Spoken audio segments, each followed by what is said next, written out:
Leo படத்துல வர coffee shop fight scene தளபதி விஜயோட கெரியரோட பெஸ்ட் ஃபைட் சீன்ல ஒண்ணுனே சொல்லலாம். இதை மறக்கவே முடியாதுங்க. இந்த ஃபைட் சீக்வன்ஸ்ல இருக்க சில இன்ட்ரெஸ்டிங்கான விஷயத்தை தான் உங்க கூட இப்ப ஷேர் பண்ணிக்க போறேன். சாண்டி காஃபி ஷாப்குள்ள வரதுக்கு முன்னாடி நம்ம தளபதி விஜய், அதாவது பார்த்திபனா நடிச்சிட்டு இருக்க லியோவோட முகத்தை பாருங்களேன். ஏதோ ஒரு ஆபத்து வரப்போகுது அப்படின்னு ரெடி ஆகுற மாதிரியே இருக்கும். ஆனா இங்க இவர் நடிக்கலைங்க. இவரோட சப்கான்ஷியஸ் மைண்டுக்குள்ள போய் இவரை மெஸ்மரைஸ் பண்ணிட்டு பார்த்திபனா வாழ்ந்துட்டு இருக்காரு. ஆனா எப்பெல்லாம் இவருக்கு ஆபத்து வருதோ அப்பெல்லாம் இந்த லியோ லைட்டா வெளியே எட்டி பார்ப்பாரு.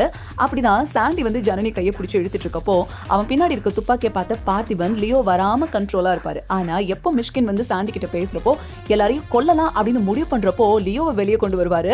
லியோ கொஞ்சம் கொஞ்சமா வெளியே வந்து அடிக்கிறப்போ ஒரு கட்டத்துல சாண்டி அவர் குழந்தைய கொல்ல போறப்போ ஒரு செகண்ட் கண்ணு மூடி முழு லியோவையும் வெளியே கொண்டு வராரு. அதான் அங்க இருக்க எல்லாரையும் கிளீன் ஹெட் ஷாட்ல லியோ கண்ணு மூடி கண்ணு திறக்கிறப்போ முடிச்சுட்ட மாதிரி லியோவை வெளியே விட்டோமே அப்படின்னு தான் பார்த்திபன் மனவேதனையில அழுவாருங்க. நீங்க இந்த மாதிரி லியோ படத்துல நோட் பண்ண வேற விஷயங்கள் இருந்தா கீழே கமெண்ட்ல சொல்லுங்க.